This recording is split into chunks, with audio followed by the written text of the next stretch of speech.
Today, we're going to have that conversation about goals. I say a conversation because the three of us, we have been in this role of being the president before.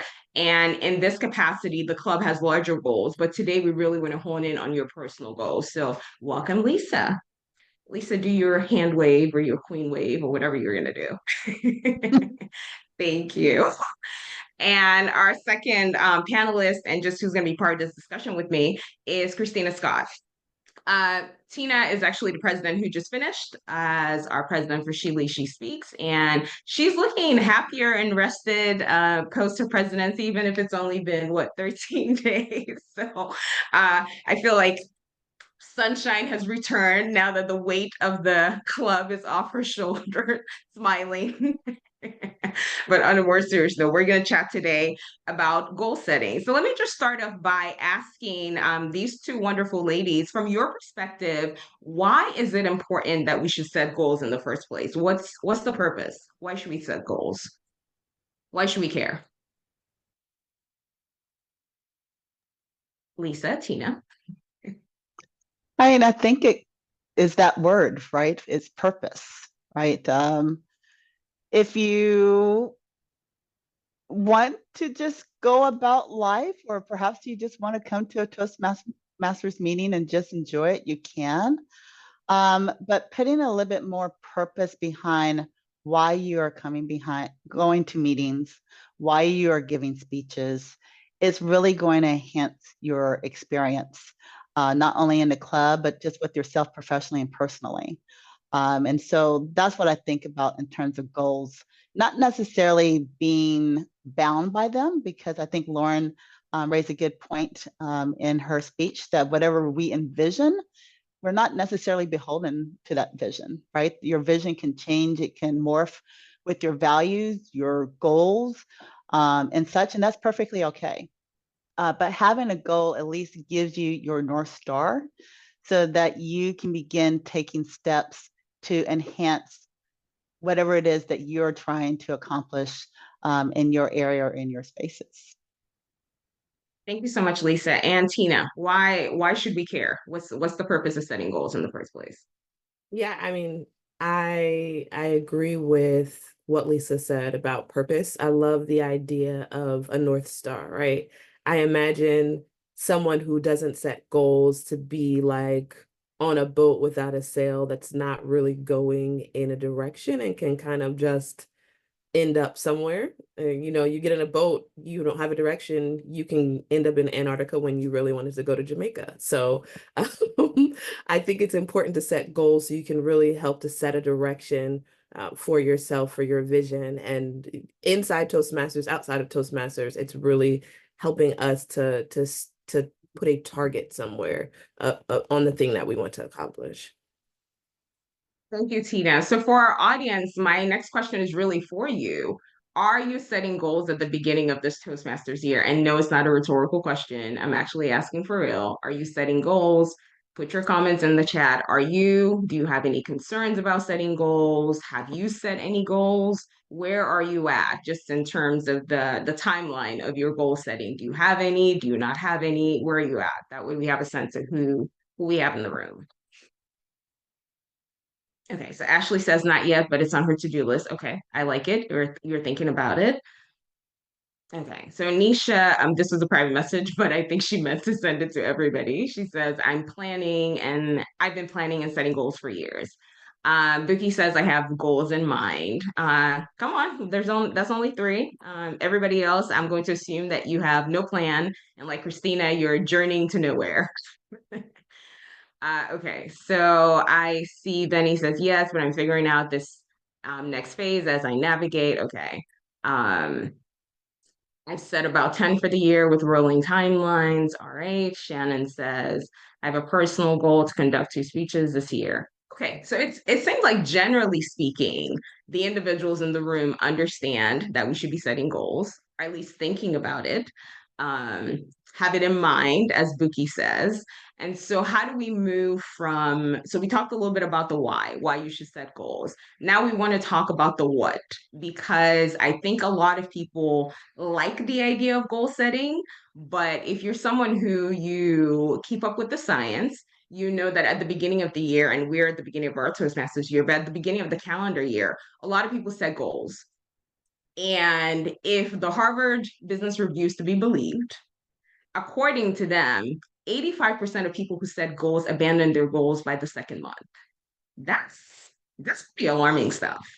So that means either we don't know what we're doing with goal setting, meaning we're not doing this process effectively, or the goal we're picking, not a good goal, but something is going wrong somewhere. If 85% in a month, literally 30 days later, are like, yeah, can't do it, won't do it, can't accomplish it. Interestingly enough, they said at the end of the first quarter, 92% of people are done. Like the goal is finished, it's buried, it's over for the year. So that means only about 8% of people actually start legitimately working on their year-long goals for the rest of the year. That's concerning. And so we don't want to be part of that 92%. And so today we want to talk very practically about how we can set goals in Toastmasters and outside of Toastmasters, which brings us to our next segment, as it were. And Lisa's going to talk to us about actually what a goal should look like, because we don't want to take for granted that we all understand this. Yes, we know generically in our minds what goals should be, but we want to talk practically. What should your goal actually look like? And so I'm going to pawn it over to Lisa, who's going to share with us on what goals should actually look like. So I'm going to start with a question for the group, which is, what are your goals? And you don't have to provide what your specific goals are, but just give me like an topical area of what your goals are, and just drop them in the chat. I know I've saw in the chat that someone was working on their financial goals. What other goals are people working on?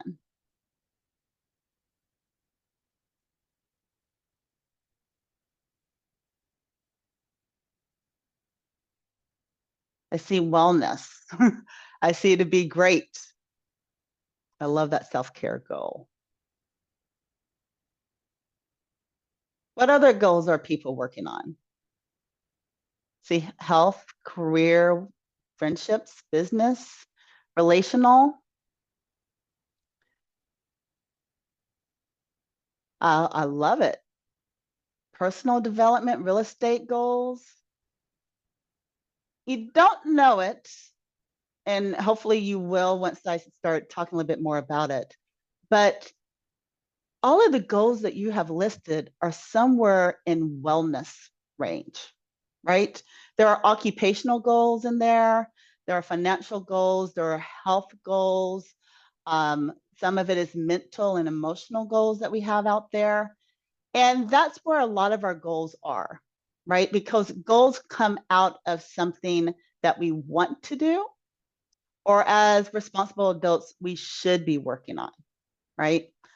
And when I start thinking about goals, I start trying to think about balance in terms of what it is that I want to do for myself and what I need to do in order to be able to serve people better, right? And what that goal looks like can be whatever you would like it to be, right? Again, listening to Lauren's speech, it's good to put timelines on goals, right? Because it gives you some momentum to work towards. But again, the goal can morph as your vision about what it is that you want to accomplish evolves over time, right? I think the most important aspect of goal setting are the activities behind how to assure that you are reaching your vision. Right? How many of you have heard of the 70-20-10 learning and development model? By a show of hands. Seeing a few people. The 70-20-10 model is a way to learn how to develop and grow personally. Interestingly enough, 10% of learning and development comes from education. You read a book, you take a class. Last night, I took a cake decorating class, right? I'm learning how to do something, but that is only an aspect where I'm going to get 10% of my growth. The 20% is learning from others, right? It is, for example, at work, on the job learning. Yes, you have gone to school, you have taken the courses, you're now applying everything that you learn from college into a work environment. For me, if I wanted to continue the cake decorating idea, it could be that, hey, maybe I might reach out to other people and ask them what their experiences have been in decorating cakes. But notice that that is only 30% of growing and development. The 70% does not come until you actually apply what it is that you have learned or that you have gathered from other people. And that is the aspect that I feel like when Anna was talking earlier in terms of goal setting, why people start to fall down. They start to fall down because applying takes so much more effort, right? Think about this in a Toastmasters environment. It is easy for you to come to meetings. It's easy for you to listen to educational sessions. It's easy for you to learn to hear or listen to other people speak. That's 10%. The other 20% comes in when you are actually giving a speech, right? Shannon has talked about that she wants to give 2 speeches this year. She is now going to hopefully be working with a mentor, learning from other people, and starting to apply the knowledge that she has acquired. But the real growth for her, for all of us in this room, really is not going to happen until we begin to apply what we know, right? In my case, before I even got into that cake decorating class, I said, you know what, for the past 3 or 4 years, I have been going to cake decorating classes. Let me stop this. I am going to learn how to bake and decorate a cake on my own, because that is the only way that I am going to learn. I'm going to mess up. It's not always going to be pretty. I've got to figure out my delivery plan because I cannot eat all of these cakes that I'm about to bake. But there is a process, right, that I have to go through in order to be able to apply what it is that I have learned from probably taking like 10, 15 cake cookie decorating classes over the past few years. The same thing happens here in Toastmasters, right? You can give all of the speeches that you would like to give, but if you don't apply the speeches to a real life learning objective, a goal, a purpose, a vision that you have, you're only going to get 30% of the way there, right? And so with goals, the importance behind it is not only having that vision, but you also need to start thinking about what activities can you carry forward or that you can perform in order to reach that vision. And I'm going to stop there for a moment to let people digest, and I'm going to check in with Anna and just see, do I have a few more minutes Oh, yeah, you do. to You discuss? have Okay. 3 more, so we're good. Okay. You're good. So let's talk about how to apply, because sometimes what activities to pursue, especially if we're in a Toastmasters environment, can be a little tricky, right? We all know that we want to become better communicators, that we want to become better leaders. Sometimes there is a disconnect between the Toastmasters educational curriculum and that particular goal. And so I'm going to share my screen just to share with you a few ideas or examples that you can pursue when you're setting your goals this year with your mentor, to sort of get your creative juices going, okay?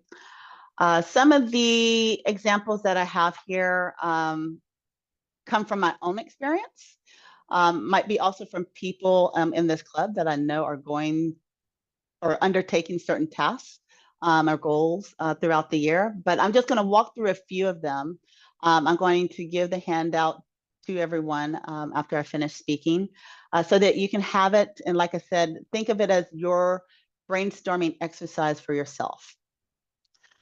I've categorized these goals in terms of Toastmasters goals because sometimes people like to use their Toastmasters projects to do Toastmasters related things, which is perfectly fine. And I also have examples of professional and personal development goals. On the Toastmaster side, what a lot of people might generally begin with is similar to what Shannon is doing, right? I want to complete a couple of speeches this year. To further that, it could be that someone goes a little bit further and say, hey, I want to complete a level within my path, right? And notice, as we all know about SMART goals, that these are time bound, right? So under level 2 of innovative planning, there are 3 projects, and we are outlining what we're going to do in order to reach this ultimate goal up here for innovative planning. But let's say that you had a broader goal in terms of wanting to become a president's distinguished area, right? We might have a few people in here who are area directors. And maybe your goal is to be at the top of the echelon in a district. Some examples of how you can use the Toastmasters curriculum to reach that particular goal is that one, maybe you might want to look at level 2 of your path and complete the understanding your leadership style, right? Understand how you like to lead. What are some of the pitfalls in your leadership preferences so that you are aware of them before you start to go out and visit clubs for the year, right? In level 4 as a core project, there is a project about motivating others where you are taking a small team of people and you're using different motivational strategies to help accomplish a task. You could do that through serving or completing an area contest, right? Finding a few people in your circle within your area and help motivate them to help you complete the task. And yes, Latoya, I am still calling you out right now. And Latoya is one of my mentees, so we're going to be working with her pretty soon with her area directorship. It could be that lead in any situation, right? That is a level 5 project. It is helping someone be able to have a comprehensive leadership package, right? Helping them to reflect, helping them to engage in transition, right? From their current year into the next year. But that is an example of goals that you could have under Toastmasters, right? When we talk a little bit later, I have examples out here in terms of professional and personal development goals, right? For people who are wanting to switch careers, for perhaps people who are wanting to write out a business plan. Maybe you have personal goals that you are working on. Maybe it's about developing small talk skills. Perhaps it is hosting your parents' anniversary, or perhaps you're planning your own wedding and such. All of those goals can be integrated into Toastmasters, right? But like I said, there are 2 parts to this. There is one part in terms of having a goal, and then the next step is coming up with the activities that are going to help you to achieve that goal. So thank you for that very long talk, and I'm going to turn it back over to Anna. Thank you so much, Lisa. And no, it was not long. It was, you were actually 1 minute shy of your time, so you were A-okay. Thank you so much for sharing. Truly appreciate you for that. I want us to kind of talk. So I want us to kind of pivot the conversation before, and we're going to go into breakout rooms where we're actually going to do exercises to actually goal set. So we're going to transition your goals out of your head, like Buki, into something that can be written because again, I'm forever a scientist at heart. So again, I hit you with the numbers again. According to the good people of the New England Journal of Medicine, people who write their goals are 300 times, 300%, which is three times more likely to complete their goals. So it's good to have it. It's good to think it, but even better to write it. You should, because that's how you articulate your goals. When you don't write your goals, here's what happens. It's the thing of most of us have had this phenomena happen to us where somebody tells you something and you have to repeat it, and each time you repeat it, the thing is just slightly different, slightly different. And literally by the end of the year, when you say your goal is no longer the goal, like what you said in January, by December, it's like what is it again you're trying to get done? Because each time it's moving and it's shifting. And back to Christina's analogy, it's pretty much a pendulum that's just swinging left and right and everywhere and no anchor, no center. So we want to make sure that we're writing the goals. And it doesn't have to be on paper if you're someone who you're paper averse. It can be on your phone, it can be wherever, but it has to be articulated because that's how you literally look at it and say, does this actually make sense? Can I actually do this? Because there's some goals people set, and I'm thinking, give you a real life example. In fact, this was only 2 weeks ago. A colleague of mine, she fairly recently graduated from medical school. She is, I think, a third year resident or so. We were talking about goals. Here's her goal. She wants to be the surgical head, as in the chief of surgery, in 4 years. Thinking, what? We do not even know if you're going to be done with your residency in 4 years, and this is facts. And I'm saying this to her as an attending, knowing that I'm looking at your skill set and I'm thinking, can you do the surgeries I do in 4 years? No, you can't. So how are you going to be the boss of every year? Unrealistic goal. Good idea, and probably an incredible long-term goal, but realistically, yeah, not so much. And so that conversation had to be okay. Love it, love it. Dream big, shoot for the moon. But what are the practical steps we need to actually do to get here? And so I started telling her, step number one, pass your residency. Step number two, actually get your fellow residents to like you enough to vote you as the chief resident. That's nice. Step number three, making sure that you have a certain percentage in terms of the surgeries that you've performed. Step number four, a fellowship. Step number five, becoming a senior resident and an attending. Step number six, then in fact practicing as an attending and being voted as the chief of surgery. Now, when we went through this, she's like, oh, I I wasn't thinking about all of that. I'm like, exactly. And the reason why is because you had this massive umbrella goal. And to Lisa's point, you did not break it into steps. And so that's the part that I think a lot of us we miss. We have the idea, we have the vision, we have the goal, we're excited.